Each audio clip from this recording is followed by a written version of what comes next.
आवास शौचालय की भ्रष्टाचार की शिकायत लेकर मलैया निवासियों ने उप जिलाधिकारी संडीला को ज्ञापन सौंपा। साथ ही निवेदन किया कि हमारी शिकायतों पर गहन कार्रवाई।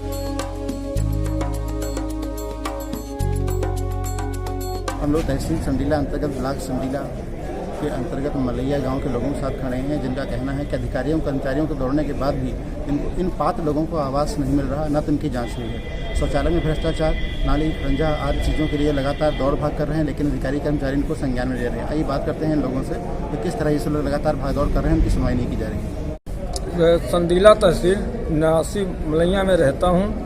मेरी कोई कहीं सुनवाई नहीं होती। हम दौड़ते दौड़ते आघान जाते हैं। मैं विकलांग आदमी हूँ, मुझे कोई आवास लेटरिन नहीं मिलती है। जो पात्र हैं उनको मिलती नहीं, अपात्र हैं उनको कॉलोनी और आवास सभी दिया जाता है।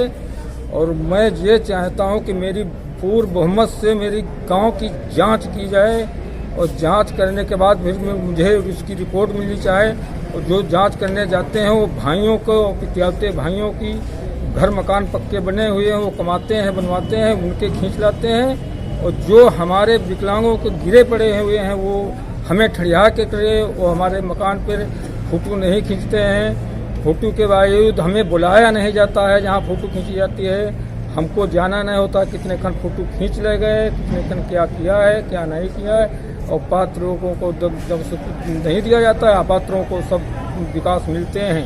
आज तक हमें कोई विकास नहीं मिला है, किसी मार्ग का कोई विकास नहीं मिला। कहाँ कहाँ दौड़े हैं दादा? हम हरदोई पे अनशन पर बैठे हुए थे 4 दिन अभी, और दरखास्त में लखनऊ में और यहाँ सबको दरखास्त दी। हमारी कोई सुनवाई नहीं होती है। कोई अधिकारी नहीं सुन रहा, कोई अधिकारी हमारी नहीं सुन रहा है। वीडियो और सेक्रेटरी और प्रधान सब मिलके घोलमोल बना देते हैं, हमारी कानून को सब काट देते हैं। यहाँ संडीला आए हुए हैं एसडीएम साहब से मिलने। एडीएम साहब से बात की है, कहते हैं कि हम तुम्हारा काम करवा देंगे। अब हमारे सामने आवे, जो इसकी रिपोर्ट मिले तब हम जाने। जब हम वहाँ ऊंचे अधिकारियों के यहाँ गए, हमारी कानून कोई नहीं सुनी, तो हमें विश्वास ये नहीं है कि हमारे ये एडीएम साहब हमारी जांच सुन लेंगे।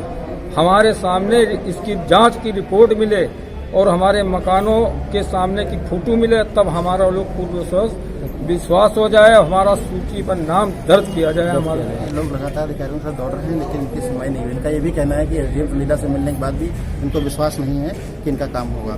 देखभाल नहीं रही,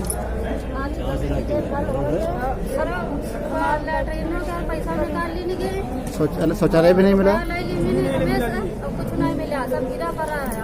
50 रुपये पर नौकरी कर रहे हैं। आप बताइए माँ। हम शायद के बताए हैं कि हमारा जो है कोई सुनवाई नहीं हो रही।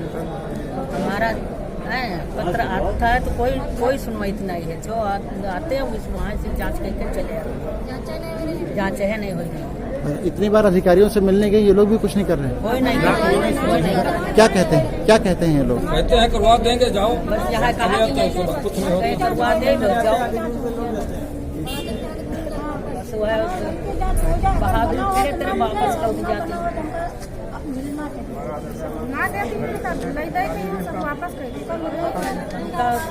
मिलना चाहिए कि धान खरीद का जो विषय है उसमें 10 केंद्र यहाँ खोले गए थे पहले, और 4 केंद्र उसमें और स्वीकृत हो गए हैं। आप लोगों को जानकारी होगी, अतरौली क्षेत्र में, बराबर क्षेत्र में, कटौना में नहीं था सेंटर, तो वो स्वीकृत हो गया है। और मैं समझता हूँ कि 1-8 दिन में एक्टिवेट हो जाएगा, काम वहां भी शुरू हो जाएगा। इस बार पता नहीं क्या है कि कुछ धान में टूटन ज्यादा है, किसी वजह से, मौसम की वजह से, या जो भी कारण हो, तो इस वजह से ज्यादा दिक्कतें आ रही हैं। और सरकार भी बराबर राशन की सप्लाई कर रही है गाँव में, तो हो सकता है इससे डिमांड भी कम हो गई है और बाहर नहीं जा पा रहा है। तो ये कई बिंदु मिलके कुछ इस बार इसी वजह से जो अंतर है रेट का सरकारी और बाहर, वो अंतर काफी है, इसलिए दिक्कत ज्यादा आ रही है। हर व्यक्ति चाह रहा है कि सेंटर पर ही बेचें, जिससे सरकारी मूल्य ज्यादा है वो मिले। और क्योंकि धान की क्वालिटी उतनी अच्छी नहीं है, इस वजह से राइस मिलर भी उसको उठाने में दिक्कत कर रहे हैं, उठा रहे हैं। बराबर शासन से सख्ती की जा रही है, डीएम साहब के द्वारा सख्ती की जा रही है, उनसे मीटिंग करके उनको कहा जा रहा है, उठा रहे हैं, लेकिन उतनी तेजी से नहीं उठा रहे हैं कि जो लोकल स्तर पर, जो ग्रामीण स्तर पर जो सेंटर बने हुए हैं, तो उनके पास उतनी जगह नहीं होती रखने की। तो उनके पास अगर 100-200 कुंटल लग गया माल, तो वो जब तक उठान नहीं होगा तब तक वो दूसरा लेने में कतराते हैं कि हमारे पास जगह हो जाए।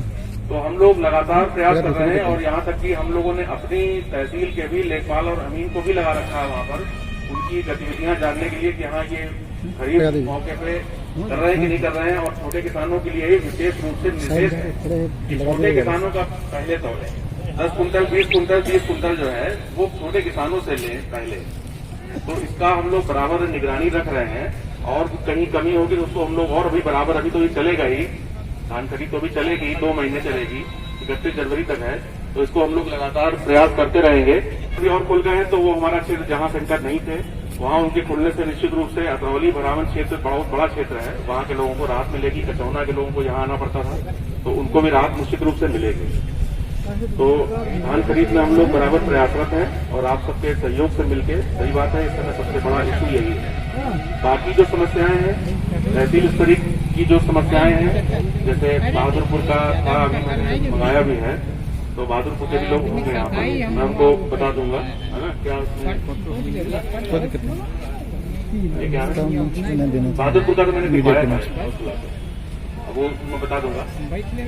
इसके अलावा जो तहसील स्तर की जो समस्या है उनका तो निदान मैं निश्चित रूप से आपको पूरी तरह से आश्वस्त कर सकता हूँ कि मैं जरूर दिखवाऊंगा। कहीं किसी के खेत पे कब्जा का मामला है, समस्याएं हैं, उनका तो समाधान ब्लॉक के उच्च स्तर के जो अधिकारी हैं तो वो जांच करके करेंगे। मैं आपकी जो वहाँ की समस्याएं हैं उसमें वीडियो साहब से भी कहूंगा, बात करूंगा लिखित रूप में जो यहाँ से हो सकता है। बाकी मैं वीडियो साहब को भी आपका ज्ञापन जो है भेजूंगा, जिससे वहां से वो उच्च स्तर के अधिकारी वीडियो या टीडी या किसी अन्य को जांच अधिकारी करा दें, टीम बना दें और उससे जांच हो जाए, ठीक है। क्योंकि देखिए मुझे लगता है कि अब चूंकि चुनाव भी निकट है प्रधानी का, तो अब ये समस्याएं बहुत ज्यादा आ रही हैं कि आमतौर से जैसे ज्ञापन में लिख किया जाता है कि पूरे ब्लॉक में आवास नहीं मिले या आवास अपात्रों को दिए गए, शौचालय अपात्रों को दिए गए, तो देखिए उसकी जांच नहीं हो सकती, ठीक है, उसकी जांच नहीं हो पाएगी। अगर आप ये देखेंगे कि हाँ ग्राम बहादुरपुर में जितने भी लोगों को आवास दिए गए हैं, फला लोगों को वापस है, तब तो जांच हो पाएगी उसकी, ठीक है। और ज्यादातर जो है अब जो हो रहे हैं ज्ञापन आ रहे हैं मेरे पास, तो उसमें यही रहता है, तो इसीलिए उसमें कार्रवाई हो नहीं पाती। जब आप कोई भी विषय हो, देखिए स्पेसिफिक अगर आप नहीं लिखेंगे यहाँ फला व्यक्ति की जमीन जो है वो उस पर कब्जा है या जो भी समस्या है, या फला गांव में आवास नहीं मिले हैं या ये अपात्र हो गए हैं फला, तब तो जांच हो जाएगी, फिर दिक्कत नहीं होगी, फिर महीने 15 दिन में जांच उसकी हो जाएगी। बहादुरपुर का एक मुझे ध्यान था, उस दिन बात हुई इससे भी, तो इसमें था कि युवक मंगल दल जो है जमीन है वो भूमि खाली पड़ी है और प्राइमरी पाठशाला के बगल में खलिहान की घाटा संख्या में खेल का मैदान बनाया गया। तो खेल का मैदान तो वो भी सरकारी है ना, और उसमें कोई स्थायी निर्माण तो किया नहीं गया है, और वो प्राइमरी स्कूल के बगल में है, तो उसमें आपत्ति क्या है? आपत्ति उसमें ये है कि उसमें ज्यादा से ज्यादा 15-20 हजार रुपया लगा होगा, और 90,000 रुपया। हाँ देखिए समस्या ये है, प्रधान ने अगर गड़बड़ किया तो उसकी जांच हम नहीं कर पाएंगे, लेकिन हम सक्षम अधिकारी को भेज देंगे।